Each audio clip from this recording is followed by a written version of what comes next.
மதுரை சிந்தாமணியில் உள்ள வேலம்மாள் மருத்துவக் கல்லூரியில் நடைபெற்ற பொங்கல் விழாவில் பங்கேற்ற மாணவ மாணவிகள் வள்ளி கும்மியாட்டம் உள்ளிட்ட பல்வேறு கலை நிகழ்ச்சிகளில் பங்கேற்றனர். கருப்பண்ணசாமி பாடலுக்கு வள்ளி கும்மியாடிய மாணவி அருள் வந்து ஆடினார். கூடுதல் விவரங்களை செய்தியாளர் ராஜ்குமார் வழங்கிட கேட்கலாம். ராஜ்குமார், வணக்கம். இது குறித்தான விவரங்களை பதிவு செய்யலாம். வணக்கம். மதுரை சிந்தாமணியில் உள்ள வேலம்மாள் மருத்துவக் கல்லூரியில இன்று பொங்கல் பண்டிகையானது கோலாகலமாக நடைபெற்று வந்தது.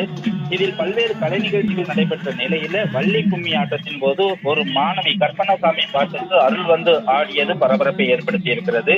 தை மாதம் முதல் நாள் தை திருநாளாகவும் தமிழர் திருநாளாகவும் இந்த பொங்கல் பண்டிகையை தமிழ்நாடு முழுவதும் கொண்டாடப்பட்டு வரக்கூடிய நிலையில இன்று அதாவது பள்ளி கல்வி உள்ளிட்ட கல்வி நிறுவனங்கள், தனியார் நிறுவனங்கள் உள்ளிட்ட பல்வேறு நிறுவனங்கள் பொங்கல் பண்டிகையை மிகவும் சிறப்பாக கொண்டாடி வருகிறார்கள். அந்த வகையில தான் மதுரை சிந்தாமணியில் உள்ள வேலம்மாள் மருத்துவக் கல்லூரியில இன்று பொங்கல் பண்டிகையை மருத்துவர்கள், செவிலியர்கள், மருத்துவக் கல்லூரி மாணவர்கள், ஊழியர்கள் என அனைவரும் அந்த பொங்கல் பண்டிகையில் கலந்து கொண்டு அவர்கள் பொங்கல் வைத்து அவர்கள் பாரம்பரியமான பொங்கல்களை வைத்தும் கோலங்கள் போட்டுமாக அவர்கள் பொங்கல் விழாவை அசத்தி வந்தனர். இந்த நிலையில பல்வேறு கலை நிகழ்ச்சிகளும், அதாவது மானாட்டம், மயிலாட்டம், ஒயிலாட்டம், வள்ளி கும்மி ஆட்டம் என பல்வேறு கலை நிகழ்ச்சிகள் நடைபெற்றது. அந்த கலை நிகழ்ச்சியில தான் வள்ளி கும்மி ஆட்டத்துக்கு மாணவி ஒருவர் கருப்பண்ணசாமி பாடலுக்கு அருள் வந்து ஆடியது அங்கு அனைவரையுமே மெய்சிலிர்க்க வைத்தது.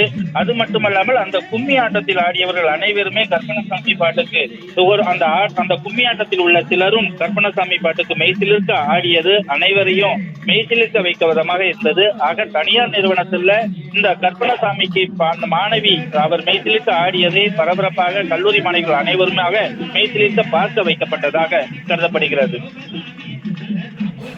விவரங்களை வழங்கியமைக்கு நன்றி ராஜ்குமார்.